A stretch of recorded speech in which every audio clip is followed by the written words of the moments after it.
সাবেক রেলমন্ত্রী সুজনের ব্যক্তিগত কর্মকর্তা ফেন্সিডিল সহ গ্রেপ্তার। নীলফামারীর ডোমারে সাবেক রেলমন্ত্রী নুরুল ইসলাম সুজনের ব্যক্তিগত কর্মকর্তা সহ দুজনকে ১০০ বোতল ফেন্সিডিল সহ গ্রেপ্তার করেছে পুলিশ। গতকাল বুধবার রাতে উপজেলার পশ্চিম বোরাগাড়ি এলাকা থেকে তাদের গ্রেপ্তার করা হয়। গ্রেপ্তার ব্যক্তিরা হলেন পঞ্চগড়ের দেবীগঞ্জ পৌরসভার সাহাপাড়া এলাকার দীপঙ্কর রায় ওরফে মিঠু ও ডোমার উপজেলার দক্ষিণ কেতকিবাড়ি ইউনিয়নের পাঠানপাড়া এলাকার মনসুর আলী। তাদের মধ্যে দীপঙ্কর রায় দেবীগঞ্জ উপজেলা আওয়ামী লীগের সাংগঠনিক সম্পাদক। তিনি সাবেক রেলমন্ত্রী নুরুল ইসলাম সুজনের ব্যক্তিগত কর্মকর্তা পিও ছিলেন। এ ঘটনায় থানায় একটি মামলা হয়েছে বলে জানান ডোমার থানার ভারপ্রাপ্ত কর্মকর্তা আরিফুল ইসলাম।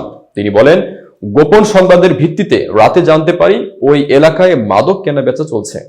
অভিযানে আমরা ১০০ বোতল ফেন্সিডিল সহ দুজনকে আটক করেছি। তাদের বিরুদ্ধে আইনি ব্যবস্থা প্রক্রিয়াধীন। আজ তাদের আদালতের মাধ্যমে নীলফামারী কারাগারে পাঠানো হবে। এতক্ষণ বার্তা বৈঠকের সাথে থাকার জন্য ধন্যবাদ। নতুন নতুন তথ্য ও সংবাদ পেতে বার্তা বৈঠকের ইউটিউব চ্যানেল, ফেসবুক পেজের সাথেই থাকুন।